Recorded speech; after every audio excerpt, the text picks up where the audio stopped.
महात्मा गांधी का जन्म 2 अक्टूबर 1869 को गुजरात के पोरबंदर नामक स्थान पर हुआ था। इनका पूरा नाम मोहनदास करमचंद गांधी था। इनके पिता का नाम करमचंद गांधी था। मोहनदास की माता का नाम पुतलीबाई था, जो करमचंद गांधी की चौथी पत्नी थी। मोहनदास अपने पिता की चौथी पत्नी के अंतिम संतान थे। महात्मा गांधी को ब्रिटिश शासन के खिलाफ भारतीय राष्ट्रीय आंदोलन का नेता और राष्ट्रपिता माना जाता है। गांधी जी का परिवार, गांधी की मां पुतलीबाई अत्यधिक धार्मिक थी। उनका रोज का काम घर और मंदिर में बटा हुआ रहता था।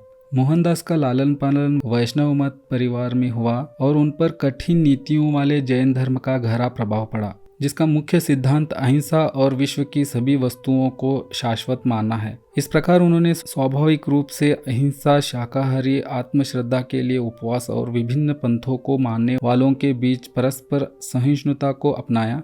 विद्यार्थी के रूप में गांधी जी मोहनदास एक औसत विद्यार्थी थे। हालांकि उन्होंने कभी कभी अवार्ड और स्कॉलरशिप भी जीती। वो पढ़ाई व खेल दोनों में ही तेज नहीं थे। बीमार पिता की सेवा करना, घरेलू कामों में मां का हाथ बटाना और समय मिलने पर दूर तक अकेले सैर पर निकलना उन्हें पसंद था। हर नादानी के बाद वह स्वयं वादा करते, फिर कभी ऐसा नहीं करूंगा, और अपने वादे पर अटल रहते। उन्होंने सच्चाई और बलिदान के प्रतीक प्रहलाद और हरिश्चंद्र जैसे पौराणिक हिंदू नायकों को सजीव आदर्श के रूप में अपनाया। गांधी जी जब केवल 13 वर्ष के थे और स्कूल में पढ़ते थे, उसी वक्त पोरबंदर के एक व्यापारी की पुत्री कस्तूरबा से उनका विवाह कर दिया गया। युवा गांधी जी 1887 में मोहनदास ने जैसे तैसे मुंबई यूनिवर्सिटी की मैट्रिक की परीक्षा पास की और भावनगर स्थित सामलदास कॉलेज में दाखिल लिया। अचानक गुजराती से अंग्रेजी भाषा में जाने से उन्हें शब्दों को समझने में कुछ दिक्कत होने लगी। इस बीच उनके परिवार में उनकी भविष्य को लेकर चर्चा चल रही थी। अगर निर्णय उन पर छोड़ा जाता तो वह डॉक्टर बनना चाहते थे, लेकिन वैष्णव परिवार में चीर-फाड़ की इजाज़त नहीं थी। साथ ही ये भी था कि वो अगर गुजरात के किसी राजघराने में उच्च पद प्राप्त करने की पारिवारिक परंपरा निभानी है तो उन्हें बैरिस्टर बनना पड़ेगा, और ऐसे में गांधी जी को इंग्लैंड जाना पड़ा। 1906 में ट्रांसवाल सरकार ने दक्षिण अफ्रीका की भारतीय जनता के रजिस्ट्रेशन के लिए विशेष रूप से अपमानजनक ऑर्डिनेंस जारी किया। भारतीयों ने सितंबर 1906 में जोहान्सबर्ग में गांधी के नेतृत्व में एक विरोध जनसभा का आयोजन किया और इस अध्यादेश के उल्लंघन तथा उसके परिणाम स्वरूप दंड भुगतने की शपथ ली। इस प्रकार सत्याग्रह का जन्म हुआ, जो नुकसान पहुंचाने के बजाय उन्हें झेलने और बिना हिंसा किए उससे लड़ने की नई तकनीक थी। उसके बाद दक्षिण अफ्रीका में 7 वर्ष से अधिक समय तक संघर्ष चला। इसमें उतार चढ़ाव आते रहे, लेकिन गांधी के नेतृत्व में भारत अल्पसंख्यकों के छोटे से समुदाय ने अपने शक्तिशाली प्रतिपक्षियों के खिलाफ संघर्ष जारी रखा। सैकड़ों भारतीयों ने अपने स्वाभिमान को चोट पहुंचाने वाले इस कानून के सामने झुकने के बजाय अपनी आजीविका तथा स्वतंत्रता की बलि चढ़ाना ज्यादा पसंद किया। सन 1914 में गांधी जी भारत लौट आए। देशवासियों ने उनका भव्य स्वागत किया और उन्हें महात्मा पुकारना शुरू कर दिया। उन्होंने अगले 4 वर्ष भारतीय स्थिति का अध्ययन करने तथा उन लोगों को तैयार करने में बिताए जो सत्याग्रह के द्वारा भारत में प्रचलित सामाजिक व राजनीतिक बुराइयों को हटाने में उनका साथ दे सके।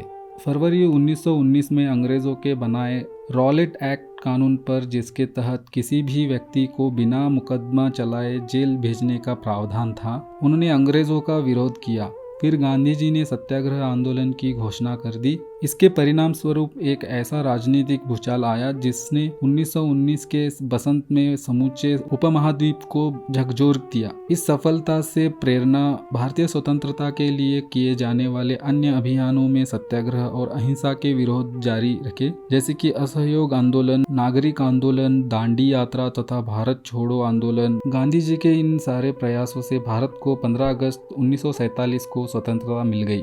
महात्मा गांधी जब 30 फरवरी 1948 की शाम को 5:17 पर दिल्ली स्थित बिड़ला भवन में शाम की प्रार्थना के लिए जा रहे थे, तभी नाथूराम गोडसे ने पहले उनके पैर छुए और फिर बापू के साथ खड़ी महिला को हटाया और अपनी सेमी ऑटोमेटिक पिस्टल से एक के बाद एक 3 गोली मारकर उनकी हत्या कर दी थी।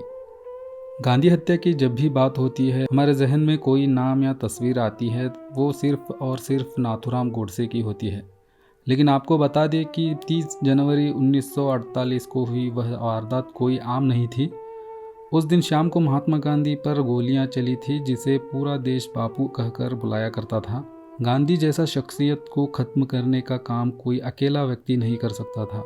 गांधी हत्याकांड में कोर्ट ने कुल 9 लोगों को अभियुक्त बनाया गया था, जिनमें से 2 को फांसी की सजा हुई थी। गांधी हत्याकांड में फांसी की सजा पाने वाले पहले शख्स का नाम नाथूराम गोडसे, लेकिन इस मामले में एक और व्यक्ति को फांसी हुई थी, जिसका नाम था नारायण आप्टे। आप्टे हिंदू महासभा का एक कार्यकर्ता था और उसको भी गोडसे की ही तरह अंबाला जेल में 15 नवंबर 1949 को फांसी दी गई थी। 1948 में उसने गांधी हत्याकांड की साजिश रची और अंजाम भी दिया।